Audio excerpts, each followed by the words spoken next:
It's time for the Access of Easy podcast, the weekly technology digest that keeps you ahead of the curve.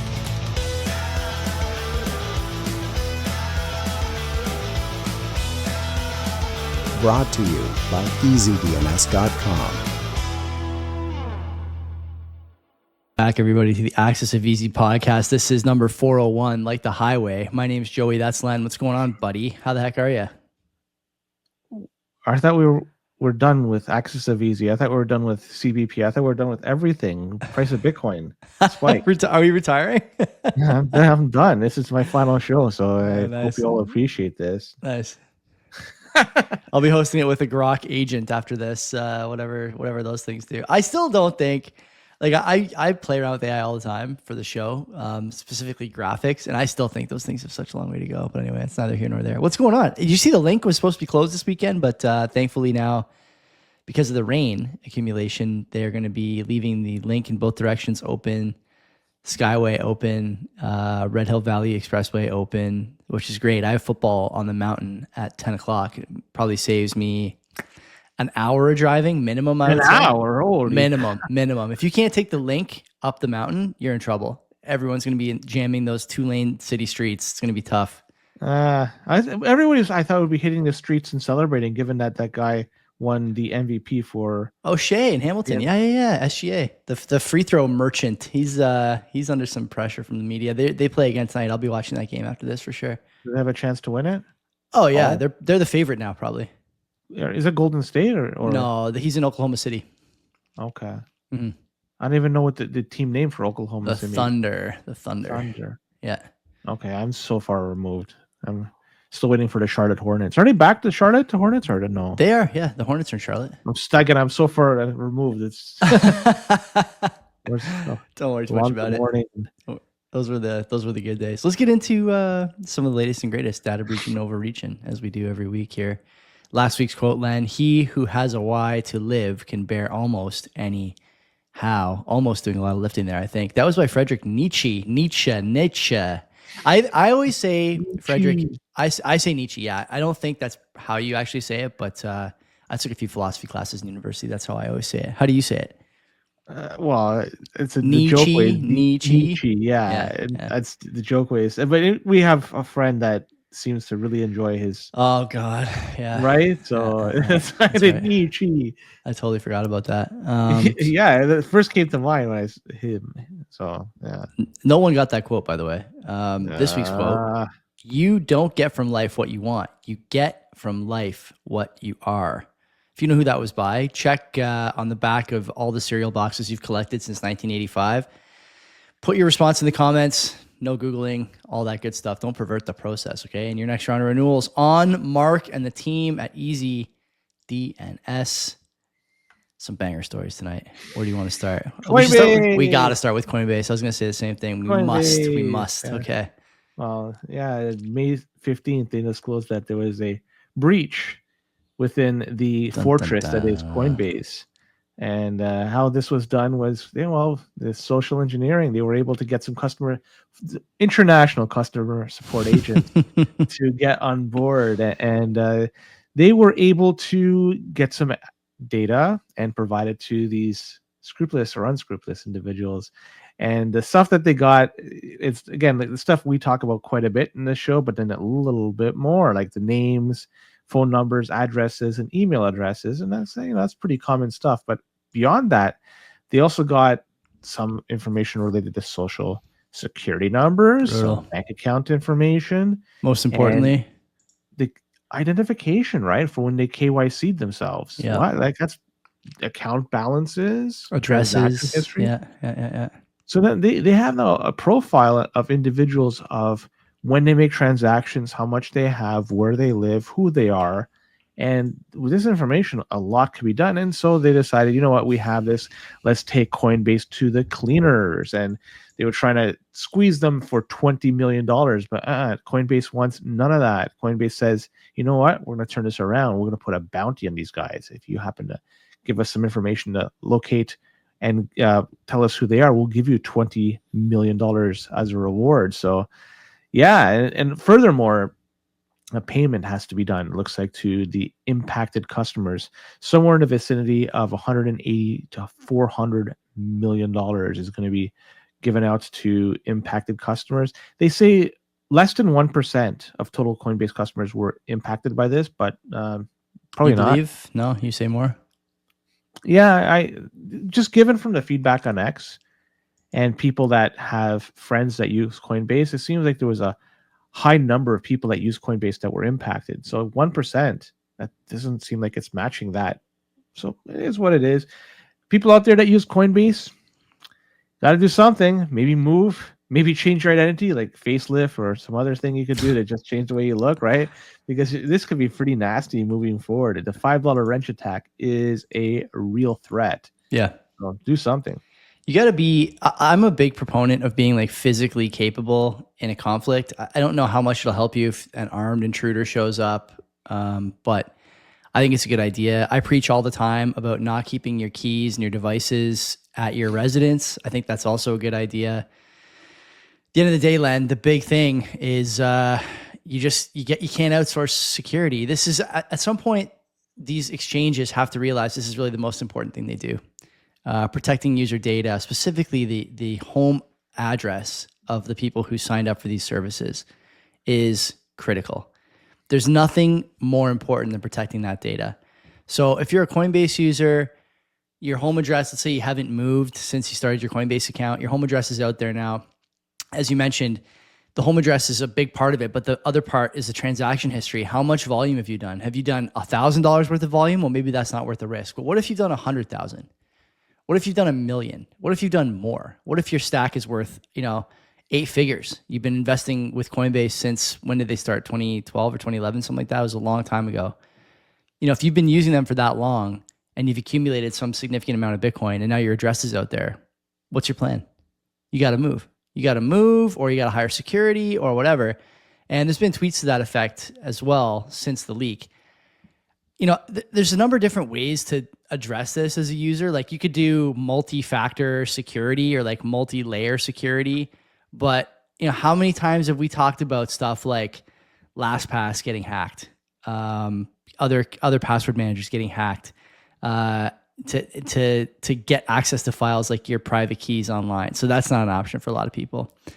You could do stuff like using a hardware wallet. There was a surge in ledger sales last year, against all odds. I don't know why people are not buying, CoinKite devices, but story for another time, neither here nor there for the moment.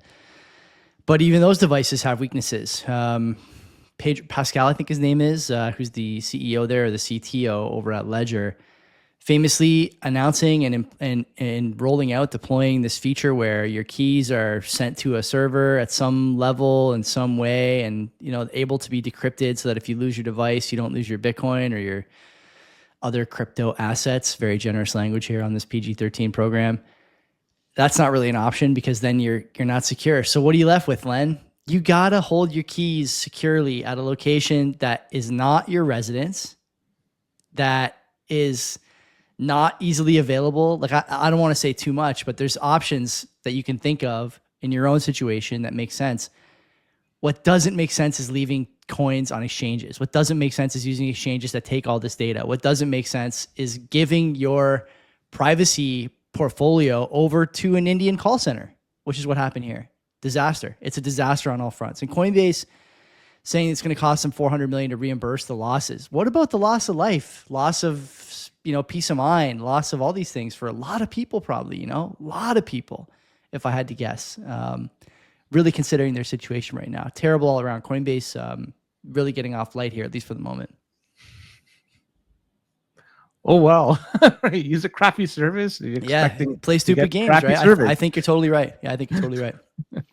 All right, let's talk about this Stalker app stuff. And the names, Joey, oh my God. Cocospy, Spy IC, Spy I love it. It's not often you get the name in the title of the article. This is a banger. Cocospy. I think that's great.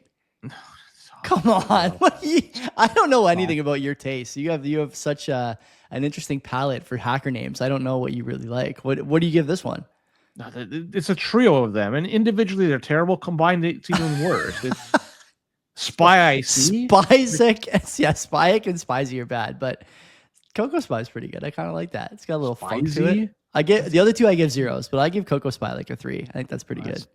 Terrible. Anyways, those 3 apps that we were talking about with crappy names, they also have been identified as stalkerware apps. Stalkerware. And they're responsible for getting access to stuff on your phone or people's phones, like access to messages, photos, call logs, and real-time location data. And they do this even without the person's acknowledgement. And these apps, because they're not there shown on the home screen, they're kind of hidden, people are unaware that these are running in the background. And so what some smart folks out there have decided to do, they decided to try to find out how many people are using this. Not how many people are impacted by this, but how many people are actually signing up to use this software as a service, this service as a stalkerware app. Apparently, there was 3.2 million different addresses that were used to sign up for this service. Doesn't mean it's 3.2 million different people. Mm-hmm. There could be a lot of reused emails for the same individual, but still, that's a lot of accounts for people or that have signed up to use this. But this has since been, with these particular 3 apps, they have been kiboshed because they were using Amazon cloud hosting. And when this information was eventually leaked, they decided, the people running the stalkerware apps, they decided to stop it altogether. So it's pretty crappy stuff. And you know what? Like the Cocospy, for instance, they were selling this as potentially a way for providing parental control over a child's device. God, I hate that so much. I hate it so much. Or maybe tracking. So you hear about tracking quite a bit, especially for people that are getting a AirTag attached to them, their car, their backpack, or whatever. I know this is outside the whole thing, but tracking is a big thing. And so, yeah, this stalkerware stuff, like, it's pretty nasty. And I'm not sure any way around, like, how to stop this or anything. Just be careful with what you download, right? Like, and just be careful and try to ensure that if you're going to give any sort of permissions to any applications, you're aware of what you're giving it. You're familiar with the name of the application and the permissions you're granting it. You're okay with it. So it's pretty nasty stuff in the end.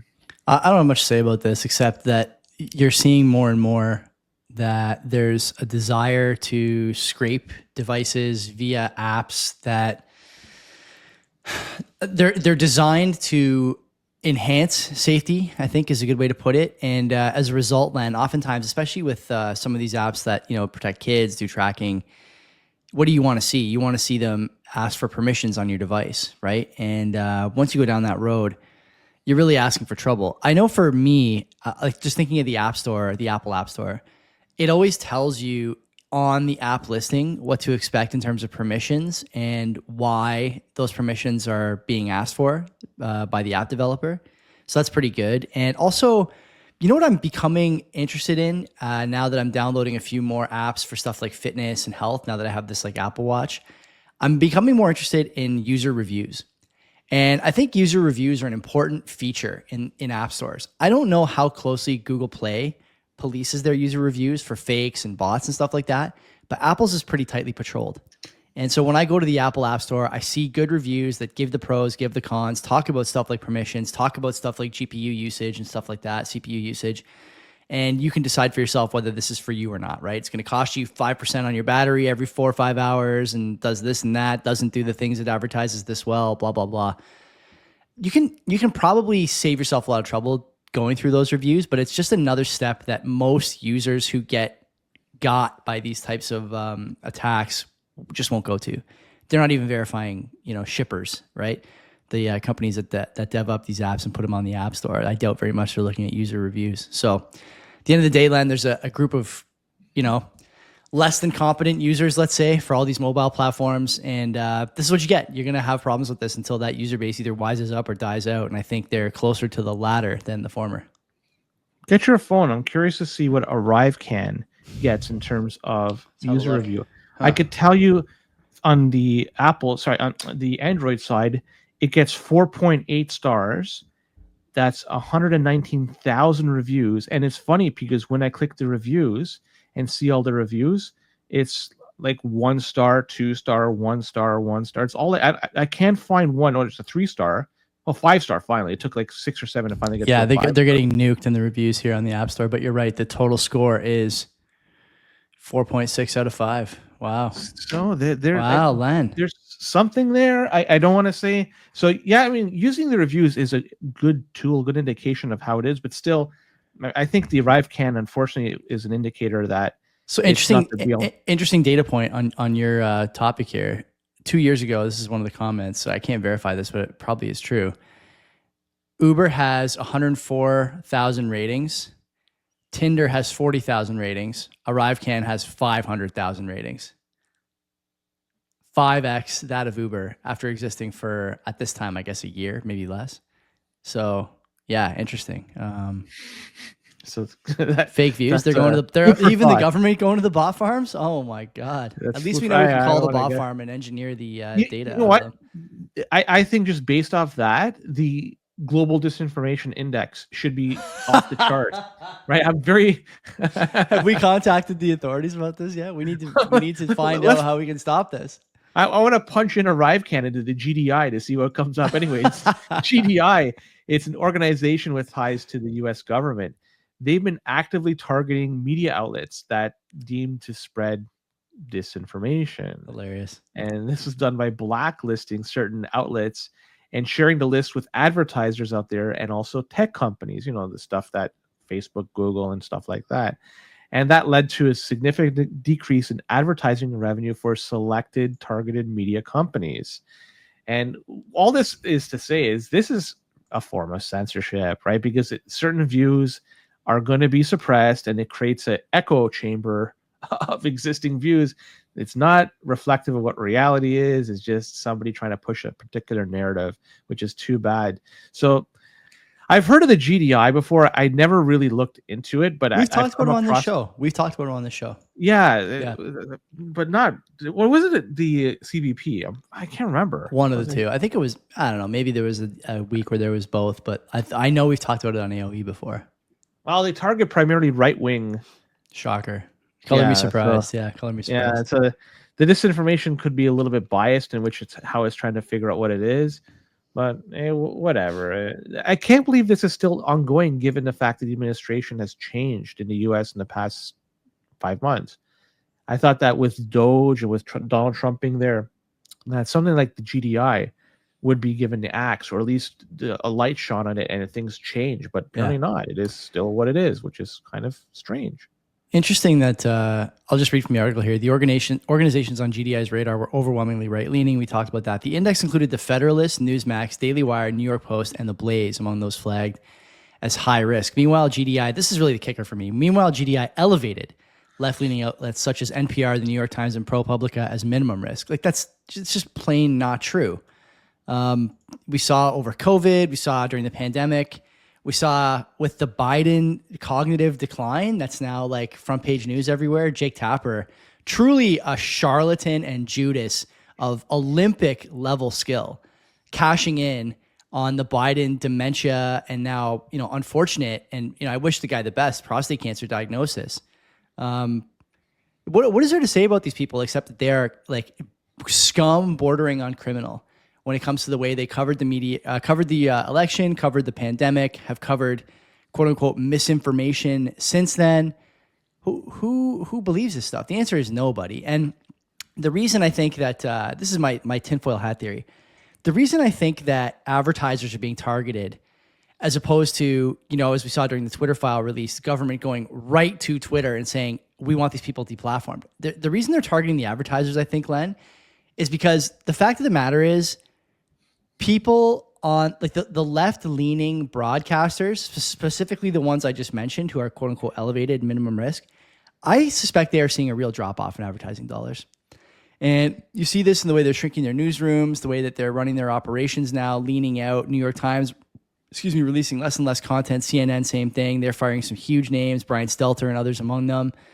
CNN cut Cuomo loose. You call it a difference of opinion, but that guy used to get views, and now they don't want him. Same with Don Lemon, whatever that guy's name was, or Don Lemon. And so my question is, Are they doing this because they want those advertisers to be forced to advertise with left-wing outlets because the advertisers they had are leaving?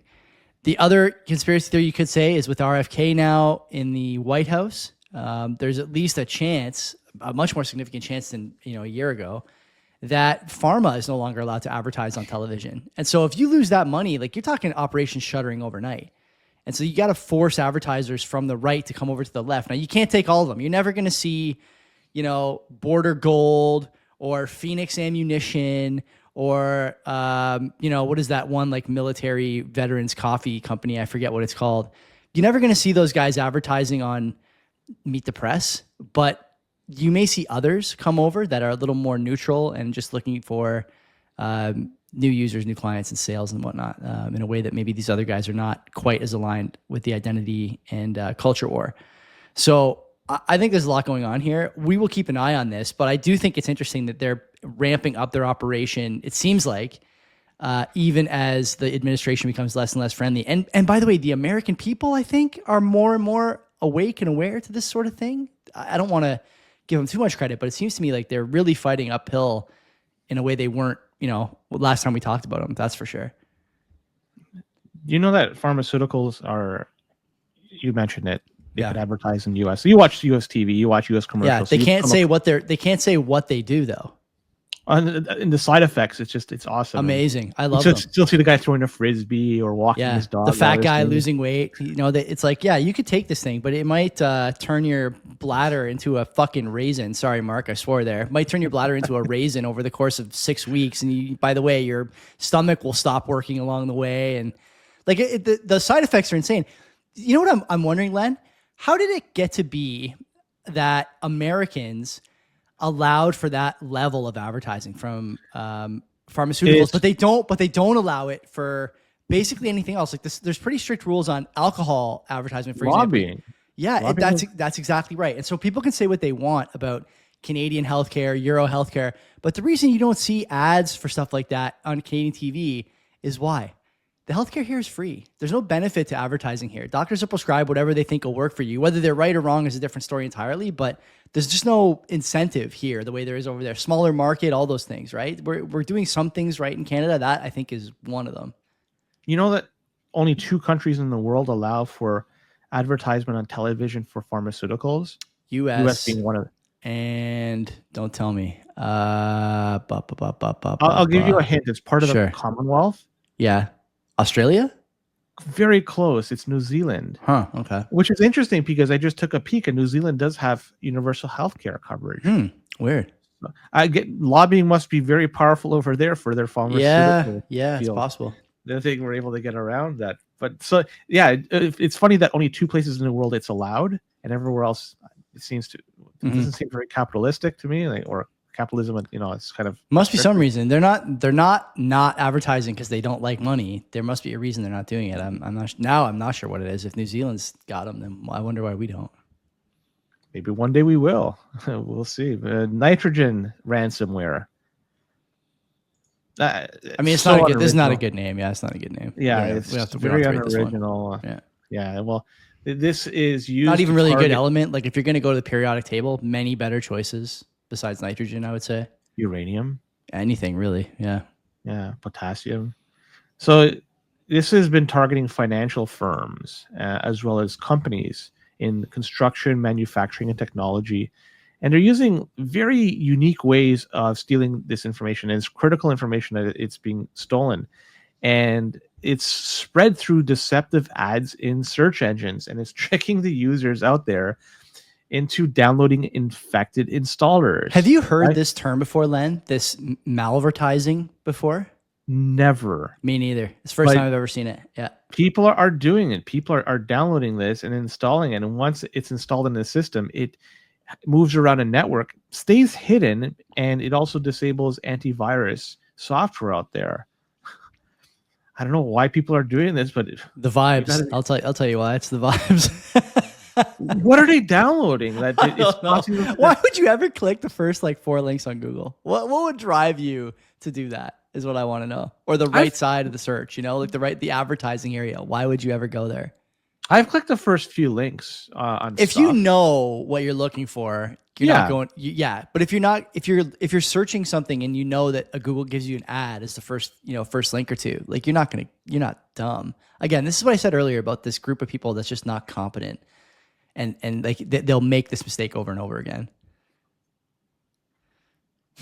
Screw them. they are the ones that need traditional finance. They need a safety net in case they make a mistake, and they need to be made whole somehow. They are not meant to be Bitcoiners. There's certain folks out there that just don't have it, and they need some helping hand. They just don't understand what are the consequences of clicking on something and installing it and giving it full permissions to do so. But apparently there's people in this world, given what's been done, all the education that we have to date with technology, people still do it. Why? They must be after something particular, a particular piece of software that is pirated, or they think is pirated. And in the end, it's a big mess. Like, don't be a cheapo, buy it, or just don't use it. Get a free open source version. There's lots. I don't know what to say about this except, just it's the other thing I thought was weird about this story is the targets, right? The most notable victims. So there's been, obviously, like you mentioned, some financial, companies and some other ones. A couple weird ones here. SRP, Federal Credit Union, fine. That was in 2024. The one I thought was weird is Red Barrels in Canada. They designed the game. It's either DayZ or DayZ or Outlast, one of these like zombie games. It's on Steam, and it's pretty good. But why would they go for a game developer? Like, what is the benefit of going for that data set? What are they looking for there? I'm not sure what they'd be looking for. They're, by the way, they're also like a developer for hire, I think. So if you go there with an idea, they'll presumably help you flesh it out, I guess. I don't know. But yeah, I thought that one was weird. And then the other two that the article mentions, like Control Panels USA, custom control panel solutions. Okay, fine. And then Kilgore, which is a manufacturing company that was also hacked. So I mean, just a shotgun spray here a little bit. Like, I know that the article uses the word, targeted. I suppose they were targeted in the most literal sense, but like, it doesn't seem like there's a theme between the companies that they ended up getting. Why don't they go after like Ripple? That's like right. Go after. We got to find out where Brad Garlinghouse is buying his hair pieces. That's the big. Spending a lot of time in Washington these days. That's because his token is on the way out. Well, let's talk about this last story. It's a flaw in Windows Server 2025. I did a search before we dive into this story. Mm-hmm. The market share that Windows Server holds in the server sphere. Okay, wait a minute. Don't tell me. How many players were there? Give me the top 4 names, and then I'll tell you the share. I could see there's Linux on there, Hewlett Packard Enterprise Community, stuff like that. But it's like less than 3%. Wow. So who's the big dog? Anything that's with Linux based. It's free and open source, and it's easy to use. At least I think it is. I use it as my daily driver. Maybe I'm biased, but either way, there is an unpatched flaw in Windows Server. So those 3% may be impacted by this. We could laugh at them. And that could allow attackers to gain elevated privileges and compromise the Active Directory users. And so the vulnerability, the name, it's pathetic, bad successor, right? Like, come on. Okay, we got to reassess the rubric here for naming, I think, because I can at least appreciate like an original name. I don't know if I think this is original or not. Like 2 dictionary words together that kind of sound cool. They kind of roll off the tongue. Do I like those or do I not like those? I don't know. I got to think about it more. For this week, I'll give that one a 2. I'm not even going to rate it. We cannot have you doing Eurovision judging, because you would not like any of the stuff they do. If you don't like stuff like this, you're never going to like those songs. It's all zeros across the board. Microsoft, they consider this a moderate, like unbelievable. They only consider it as moderate severity issue because this could be pretty nasty if you don't patch this. Apparently, the way to fix this is just up to date, the latest security patches, and away you go. Yeah. With respect to Microsoft products, I was always under the impression that they periodically, like daily or whatever, check for updates. Yeah. And then they install it. And especially when you're talking about servers, the people that are administering this, I would imagine that they have a very aggressive schedule to check for security updates and stuff like this. So the fact that there's a flaw in it, I don't think it's going to be available for too long to exploit. And it's going to be, people are going to immediately be installing the security patch to fix this. So this might be here today, but for the majority of those 3%, it's going to be gone tomorrow. So I don't think it's going to be a big thing that could be impacted. Security vulnerabilities are like surgery, right? It's easy to call them minor, but when they're happening to you, Len, you know, I don't think you'd be calling it minor. No one ever says they're going in for minor surgery. You know, it's a pretty significant thing to go under the knife. And I feel the same way about these vulnerabilities.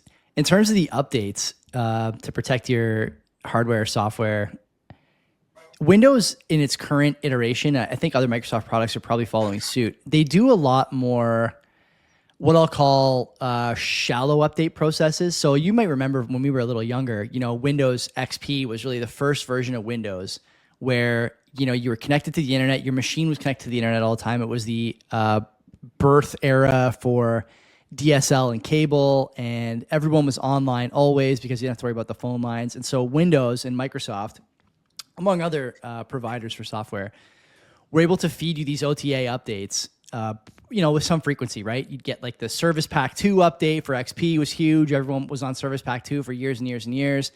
And then, you know, 6 months later or 8 months later, there'd be a Service Pack 3 update or a little, you know, vulnerability fix. And they came with some regularity, but not very frequently. And as the system evolved, what we ended up seeing, you know, going toward today is the quote unquote like restart required updates are pretty few and far between, I find, given the frequency with which updates are happening. My computer, this one that I'm using, the CBP machine, gets updated almost every day. If I go to the Windows update thing, it'll tell me that it's up to date. It'll tell me there was a hot fix or whatever.